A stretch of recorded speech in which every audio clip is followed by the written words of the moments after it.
Is it not the desire of every human heart to become useful for others? Then why only few people are really becoming useful for others?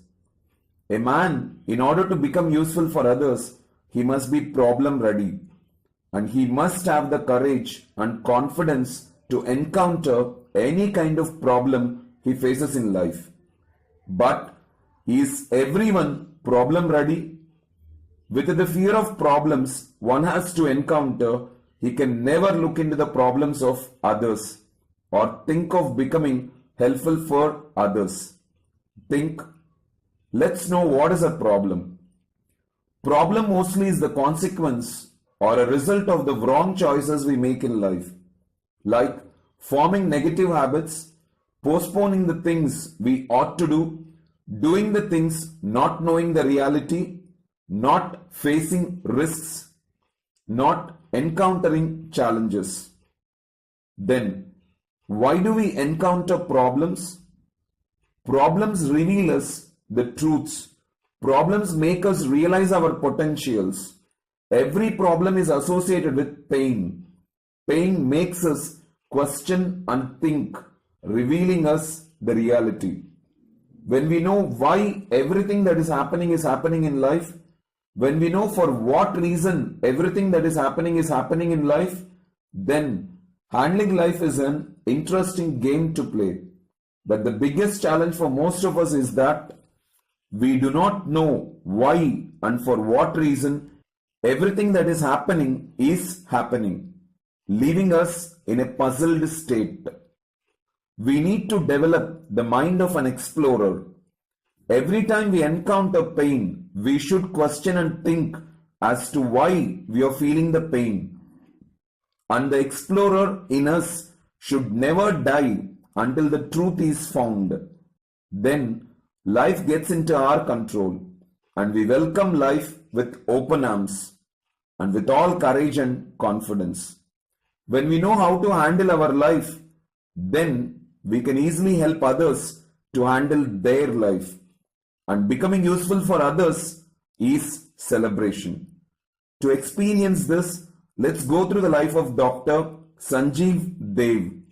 He was born on 3rd July 1914. When he was only 4 years of age, his mother died. So he grew up at different places.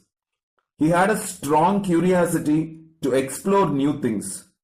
Soon he became skillful in communicating Telugu, Hindi and English languages. When he was 13, his grandmother, who had a lot of concern for him, also died. And within a short time, his sister, whom he loved most, also died. Life became a standstill. Everything around him appeared dark, making him lonely. Not able to bear the pain, he wanted to explore the reason for his suffering. So he left to Himalayas when he was only 18 years of age and became a disciple of Pavitrananda Guruji. Later, becoming a multifaceted genius with knowledge in psychology, Eastern and Western philosophies, and he mastered English, French, Bengali, Urdu and Hindi. Going through the magazine Prabuddha Bharati, published by Ramakrishna Mission, he used to discuss his views with his guru, Prabodhananda. He met Rabindranath Tagore and explained about his writings in Bengali, getting a lot of appreciations from him. He was a lover of nature and he used to do research on nature. Rabindranath Tagore's grandson, Asit Kumar Haldar, was the first one to start a college on art in our country. He wrote a book, Manas Mukar, in Bengali, and he dedicated that book to Sanjeev Dev. He is the first and the only Telugu one to get that honor. He wrote more than 200 essays and he authored scores of books. And all his writings were his reflections on his life. Some of his popular writings include Kantimai, Rasarekalu, Tejo Rekalu, Deeptidara, Rupadarshini, Biosymphony, Rupa Rupalu. He later returned to his village and spent much of his time with his friends. S.V. Ramarao, a painter, Krishna Rao, a poet, Chalam, a novel writer, Buchibabu, a story writer, associating himself with people of his choice. Most of the eminent people, whenever they visit Andhra Pradesh, they used to visit his house. Like the famous artist Rahul Shamkrutyan.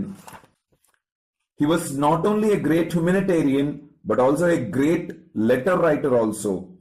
Lot of people from different parts of the world used to write him letters to know about various things and to solve their problems. And to make it easier for him to write, a post office was established in his village. He used to solve the problems of people through his letter writing. He gave many lectures on psychology and he was a great orator. He wrote his autobiography, Tegina Gnapakalu. After 50 years, he took up paintbrush and painted a lot of wonderful pieces of art. Most of his paintings included miniature art, and every letter of him included a miniature art at the end. Lover of nature, who brought awareness about various truths to people, helping people to lead a better life, who left a legacy through his letters, literature, and colorful paintings. ఇంగ్లీష్కి సంబంధించిన సమస్య ఏదైనా solution ఒకటే, Venu skill training academy. ఇప్పుడు ఒకప్పుడు ఎప్పటికీ నేనైతే నేర్చుకున్నాను, మరి మీరు?